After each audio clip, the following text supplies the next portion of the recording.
ശ്രീമദ് ഭഗവത്ഗീത അധ്യായം 8 ശ്ലോകം 5. അന്ധകാലേ ച മാമേവ സ്മരൻ മുക്ത്വാ കളേവരം യപ്രയാതി സമദ്ഭാവം യാതി നാസ്ത്യത്ര സംശയഃ. യാതൊരാളാണോ അന്ധകാലത്തിലും എന്നെ തന്നെ സ്മരിക്കുന്നവനായിട്ട് ശരീരം ഉപേക്ഷിച്ചു പോകുന്നത്, അയാൾ എൻ്റെ ഭാവത്തെ പ്രാപിക്കുന്നു. ഈ വിഷയത്തിൽ സംശയമില്ല. ഇവിടെ കഴിഞ്ഞ അധ്യായത്തിൽ പറഞ്ഞു വെച്ച ഒരു കാര്യത്തിൻ്റെ തുടർച്ചയായാണ് ഇവിടെ പറയുന്നത്. പ്രയാണകാലത്തിലും എന്നെ അറിയുന്നു. അപ്പോൾ പ്രയാണകാലത്തിൽ എങ്ങനെയാണ് അങ്ങ് അറിയപ്പെട്ടവനായി തീരുക എന്നുള്ള സംശയത്തിന് മറുപടിയായിട്ടാണ് ഈ ശ്ലോകത്തിനെ അവതരിപ്പിക്കുന്നത്. അടുത്ത ശ്ലോകം മുതൽ ഈ അധ്യായം 8-ാം അധ്യായം അവസാനിക്കുന്നത് വരെയും ഈ സംശയത്തിനുള്ള മറുപടി തന്നെയാണ് പറയാനും പോകുന്നത്.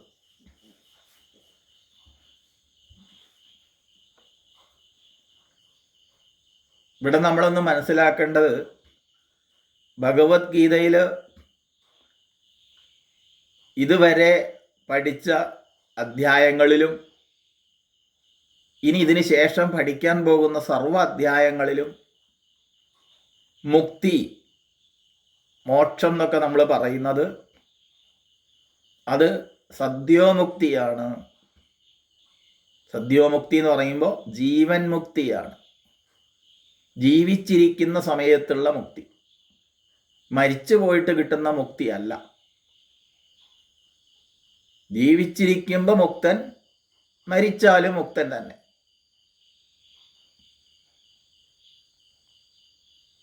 അപ്പോൾ ജീവൻ മുക്തിയാണ് ഭഗവാൻ ഇവിടെ അർത്ഥാക്കുന്നത്.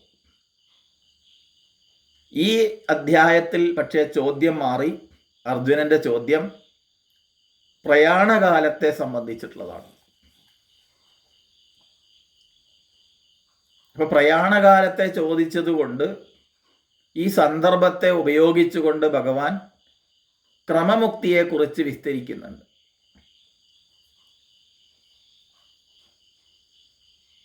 അപ്പോൾ വേദത്തിൽ പറയപ്പെട്ട എല്ലാ ആശയങ്ങളുടെയും സാരത്തെ ഉൾക്കൊള്ളുന്നതാണ് ഭഗവത്ഗീത.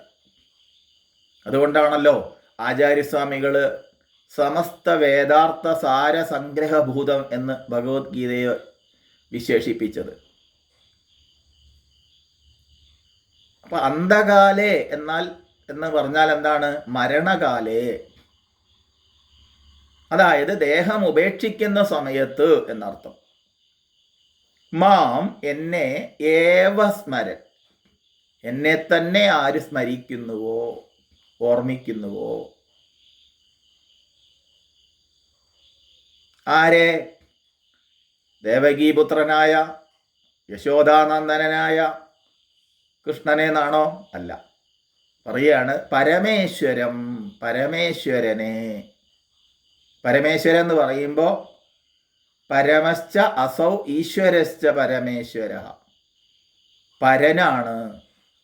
പരൻ എന്ന് പറഞ്ഞാൽ അതിന് മുകളിൽ മറ്റൊന്നില്ലാത്തത്, ഈശ്വരതത്വം ഏകമാണെന്ന് സൂചിപ്പിക്കുന്ന ശബ്ദമാണ് പരശബ്ദം, പരമം എന്ന ശബ്ദം. അപ്പോൾ ആ ഈശ്വരനായവൻ പരമേശ്വരൻ. ആ ഈശ്വരനെ എങ്ങനെയാണ്? അത് ഇന്ദ്രിയ ഗോചരമല്ല. ഇന്ദ്രിയങ്ങളെ കൊണ്ട് യാതൊന്നു കാണുന്നുവോ, കാണുന്നതൊക്കെ എന്താണ്? അതെല്ലാം ഉണ്ടായതാണ്, ഉണ്ടായത് കൊണ്ട് നശിക്കുന്നതാണ്. നശിക്കുന്നതൊന്നും പരമേശ്വരനാവില്ല.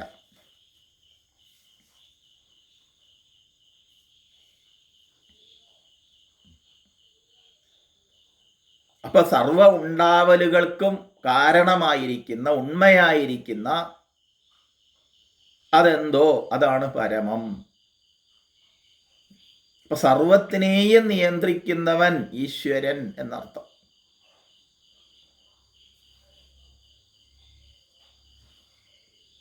ഉടനെ തന്നെ പറയുകയാണ് വിഷ്ണുവിനെ. ഇപ്പൊ വിഷ്ണുവിനെ എന്ന് പറഞ്ഞതുകൊണ്ട് അവിടെ ത്രിമൂർത്തികളിൽ ഒന്നായ ദേവതയെ മനസ്സിലാക്കരുത്. ഇതിനൊക്കെ ആധ്യാത്മികമായ അർത്ഥത്തിൽ വേണം ഇവിടെ ചിന്തിക്കാൻ. പരമേശ്വരൻ എന്ന് പറയുമ്പോൾ ത്രിമൂർത്തികളിൽ ഒന്നായ ശിവനെയോ, വിഷ്ണു എന്ന് പറയുമ്പോൾ ദേവതാ ഭാവത്തിലുള്ള വിഷ്ണുവിനെയോ അല്ല മനസ്സിലാക്കേണ്ടത്. അതുകൊണ്ടാണ് പരമേശ്വരനെ എന്ന് പറഞ്ഞതിന് ശേഷം വിഷ്ണുവിനെ എന്നും കൂടി പറഞ്ഞത്.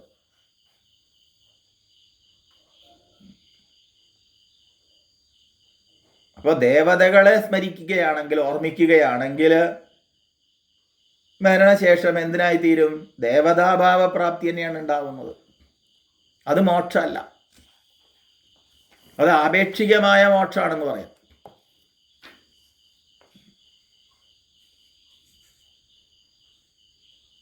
ദേവന്മാരെല്ലാം അതത് പ്രപഞ്ച പ്രതിഭാസത്തിനനുസരിച്ച് വിളങ്ങുന്നവയാണ്. അപ്പൊ ദേവതാ ദർശനം മോക്ഷമല്ല, അതൊരു തലം മാനസികമായ തലമാണ്. നല്ലതാണ്, കുഴപ്പമൊന്നുമില്ല, പക്ഷെ മോക്ഷത്തിന് കാരണമല്ല. നമ്മൾ ഏതൊരു ഭാവത്തെയാണോ നിത്യവും നിരന്തരം നമ്മൾ ഉപാസിക്കുന്നത്, ചിന്തിക്കുന്നത്, കാണുന്നത്, ആ ആകാരസ്ഥിതിയിൽ നമ്മൾ മനസ്സ് വൃത്തി രൂപപ്പെടും. ഇതിനെയാണ് നമ്മൾ ദേവതാ ദർശനം എന്ന് പറയുക. എനിക്ക് ദർശനം കിട്ടി എന്നൊക്കെ പറയുമ്പോൾ അത് ആ ദേവതാ ദർശനമാണ്. ആ ദേവതയുടെ രൂപത്തിൽ അങ്ങോട്ട് മനസ്സ് താതാത്മ്യം പ്രാപിച്ചിട്ട് അത് തന്നെയാണ് എന്ന് വിചാരിക്കുന്ന ഒരു ഘട്ടമാണത്. അത് ഉപാസനാഭാവത്തിൽ നല്ലതൊക്കെ തന്നെയാണ്, പക്ഷെ എന്നും അതിലിരുന്നാൽ പോരാ.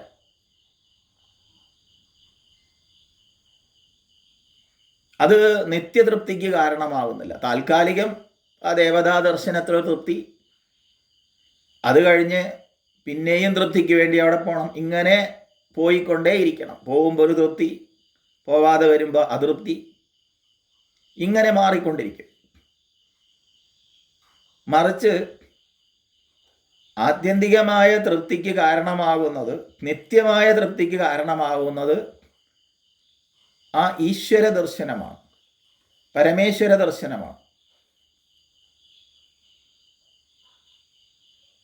അപ്പൊ ദേവതയിലൂടെ ആ പരമമായ സത്യത്തെ കാണുന്ന ഒരാൾക്ക് ആ ദേവൻ അന്യനല്ല, തന്നിൽ താനായും സർവത്തിലും കുടികൊള്ളുന്ന ചൈതന്യമാകുമ്പോൾ അയാൾക്ക് തൃപ്തിക്ക് വേണ്ടി മറ്റൊന്നിനെയും ആശ്രയിക്കേണ്ടതില്ല. അയാൾ എവിടെ ഇരിക്കുന്നുവോ അവിടെയൊക്കെ ആ ഈശ്വര ദർശനമുണ്ട്. അവിടെ ദർശനം എന്നുള്ളതിന് കണ്ണുകൊണ്ട് കാണുക എന്നർത്ഥം എടുക്കരുത്.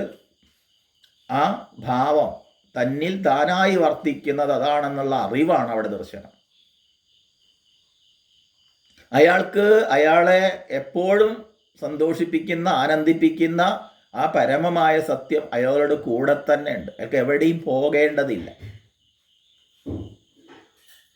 തന്നോട് ചേർന്ന് തന്നിൽ താനായി നിലകൊള്ളുന്നതാണ്.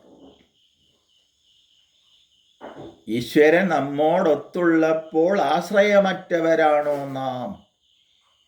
എപ്പോഴും കൂടെയുണ്ട്, മറ്റത് എപ്പോഴും കൂടെയില്ല. നമ്മുടെ ആവശ്യാനുസരണം മാത്രമാണ് കൂടെ ഉണ്ടാവുന്നത്. അതൃപ്തി വരുമ്പോൾ ഓടുകയായി, തൃപ്തി ലഭിക്കുമ്പോൾ തിരിച്ചു പോരുകയായി, പിന്നെ അതൃപ്തി വാങ്ങി, പിന്നെയും തൃപ്തിക്കായിക്കൊണ്ട് പോവാണ്. ഇങ്ങനെ അങ്ങോട്ടും ഇങ്ങോട്ടും ഓടിക്കൊണ്ടിരിക്കുക. ഒരിക്കലും സമാധാനം ഉണ്ടാവുന്നില്ല.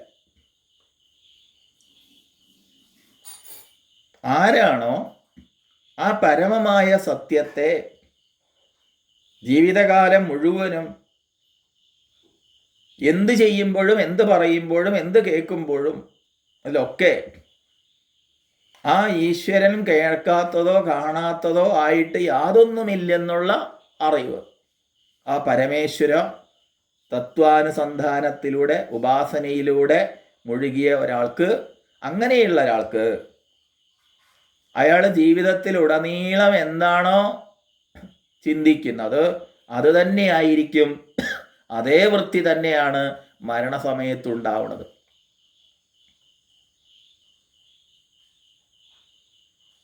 അല്ലാതെ മരണസമയത്ത് മാത്രം ഈശ്വരനെ ചിന്തിച്ചത് കൊണ്ട് ഉണ്ടാവാൻ പോണില്ല. മരണസമയത്ത് ഈശ്വര ചിന്ത ഉണ്ടാവുക തന്നെയില്ല. സാധാരണ ലൗകികരൊക്കെ എൻ്റെ ഭാര്യയ്ക്ക് ആരാ, അല്ലെങ്കിൽ ഭർത്താവിന് ആരാ, കുട്ടികൾക്ക് ആരാ, എൻ്റെ സ്വത്ത് ആരെങ്കിലും കൈവശപ്പെടുത്തുമോ, എൻ്റെ ബാങ്ക് ബാലൻസ് എന്ത്, ഇങ്ങനെയുള്ള ചിന്തകളൊക്കെ ആയിരിക്കും ആ സമയത്ത് ഉണ്ടാവുക. അല്ലാതെ ഈശ്വര സ്മരണ ഒന്നും ഉണ്ടാവില്ല.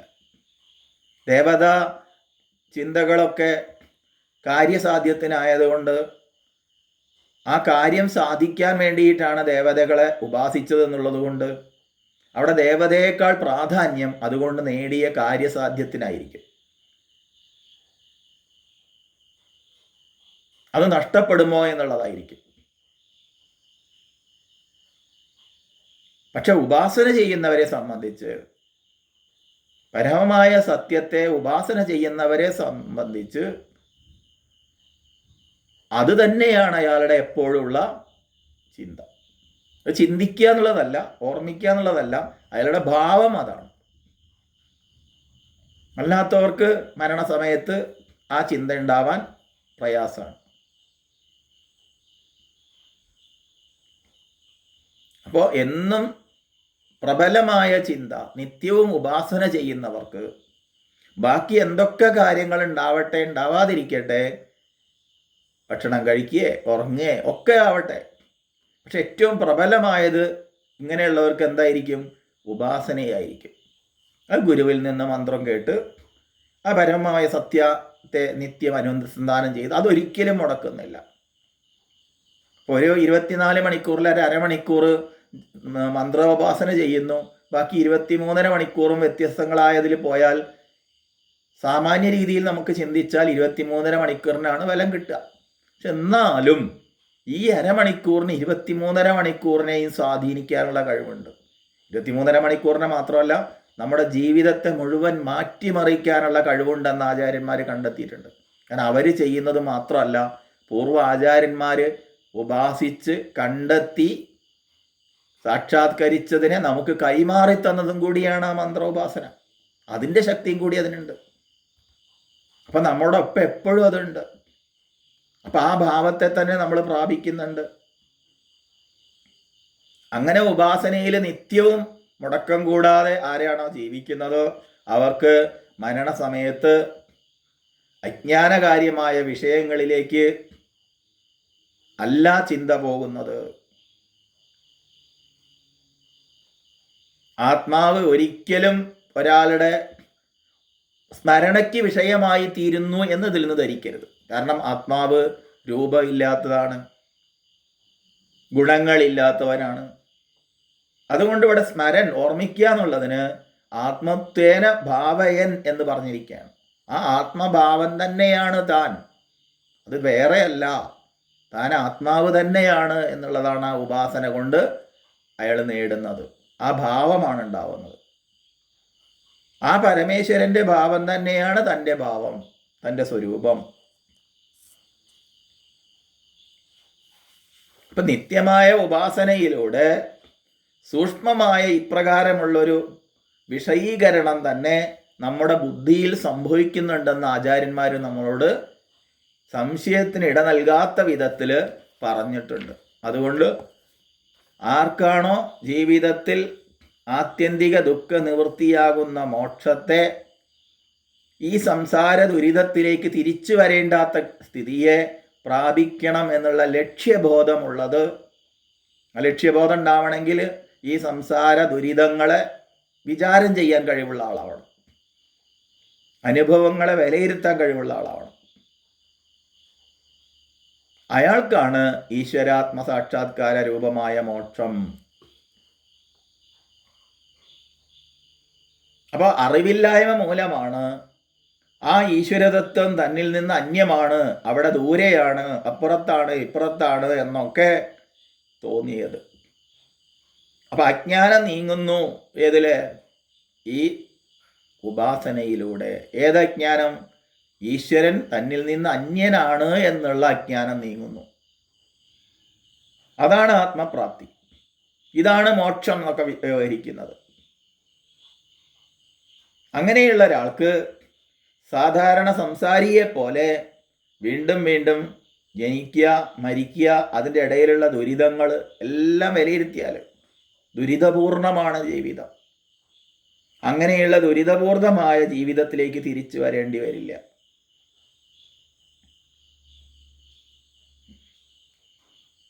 താൻ പറഞ്ഞതിനെ, ഭഗവാൻ പറഞ്ഞതിനെ ഉറപ്പിക്കുകയാണ് ഇവിടെ ചെയ്യുന്നത്. നാസ്ത്യത്ര സംശയ,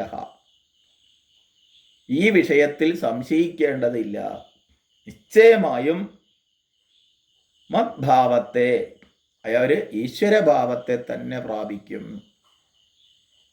ഈശ്വരഭാവത്തെ തന്നെ പ്രാപിക്കുന്നതാണ് മനുഷ്യനെ ഈശ്വരനാവാൻ സാധിക്കൂ.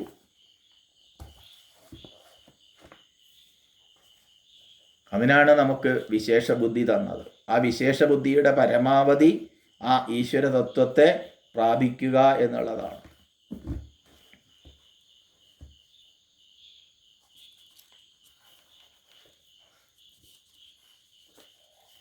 ശരിക്ക്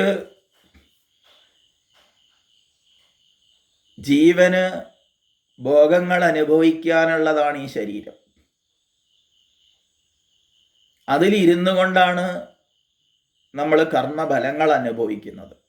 ഈ ശരീരം ലഭിച്ചത് ഭോഗായതനമായിട്ടാണ്.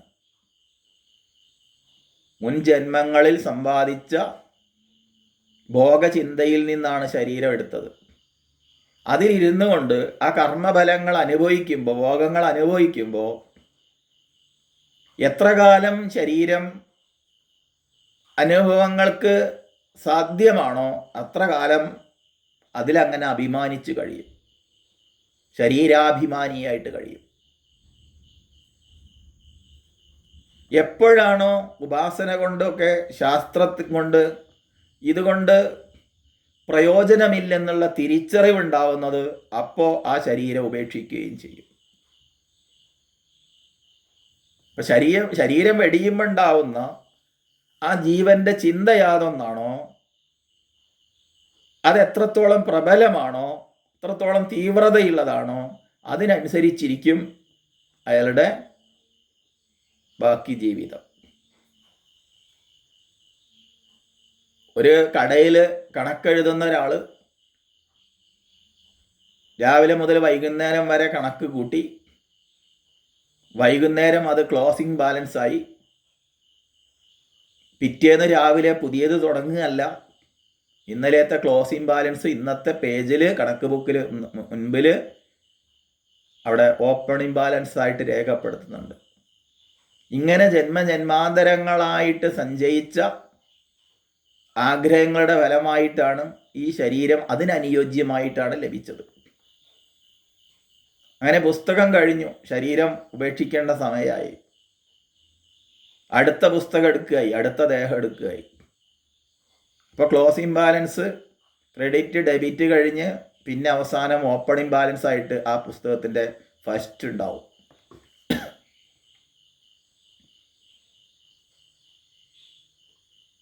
പക്ഷെ നിത്യവും ശ്രദ്ധയോടുകൂടി, ശ്രദ്ധ എന്ന് പറയുമ്പോൾ ഗുരുവിലും ശാസ്ത്രത്തിലുള്ള ഉറച്ച വിശ്വാസത്തോടു കൂടി ധ്യാനയോഗം പരിശീലിക്കുന്ന ഒരാൾക്ക് അതിലൂടെ ഈശ്വരസ്മരണ നിലനിർത്താനുള്ള ശ്രമത്തിലൂടെ അയാൾ മരണസമയത്ത് എന്നെ തന്നെ, ആ പരമമായ സത്യത്തെ തന്നെ ഭാവിച്ചുകൊണ്ട് ദേഹം ഉപേക്ഷിക്കുന്നു. അപ്പോൾ മരണസമയത്ത് എന്തൊരു ചിന്തയാണോ പ്രബലമായിരിക്കുന്നത്, അല്ലാതെ ആ സമയത്ത് മാത്രം ചിന്തിക്കാൻ കഴിയില്ല.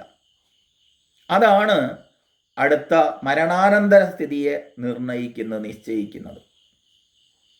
ജീവിച്ചിരിക്കുമ്പോൾ ഒരാൾ അഹങ്കാരിയും സ്വാർത്ഥലാഭത്തിന് വേണ്ടി ജീവിക്കുകയും അങ്ങനെ വിഷയലോലുപനായി തീരുകയൊക്കെയാണ് ചെയ്യുന്നതെങ്കിൽ അയാളെ നയിക്കുന്നത് ശുഭകരമല്ലാത്ത വാസനകളായിരിക്കും, അശുഭവാസനകളായിരിക്കും. അതാണ് അയാളുടെ സമ്പാദ്യം. അപ്പം അതിനനുസരിച്ചിരിക്കും അയാളുടെ മരണസമയത്തെ മനോഗതിയും മനസ്സിലിരിപ്പ്. അതിനനുസരിച്ചിട്ടുള്ള യോനിയിൽ തന്നെ അയാൾ വന്ന് പിറക്കുകയും ചെയ്യും. അതിന് അനുയോജ്യമായി മനുഷ്യജന്മം കിട്ടിക്കൊള്ളുന്നില്ല.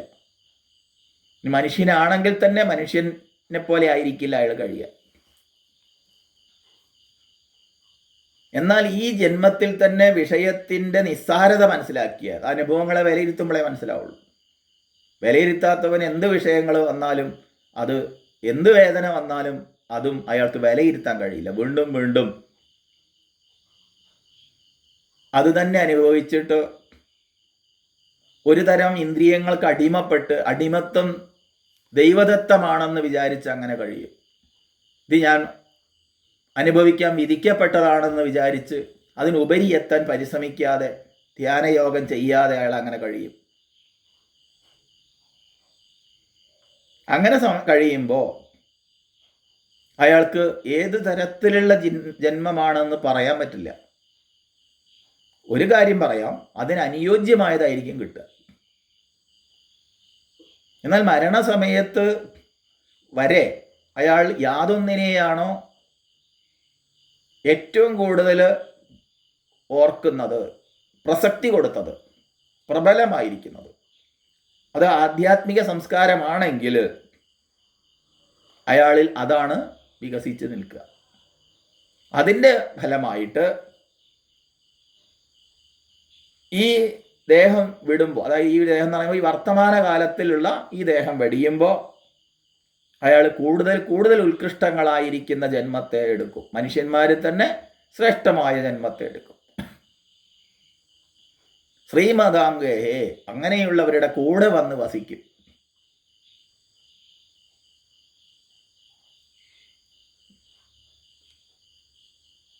ഇതാണ് യുക്തിപൂർവം ചിന്തിക്കുന്ന സമയത്ത് ഈ വേദാന്ത സിദ്ധാന്തത്തിൻ്റെ ശാസ്ത്രീയമായ തലം.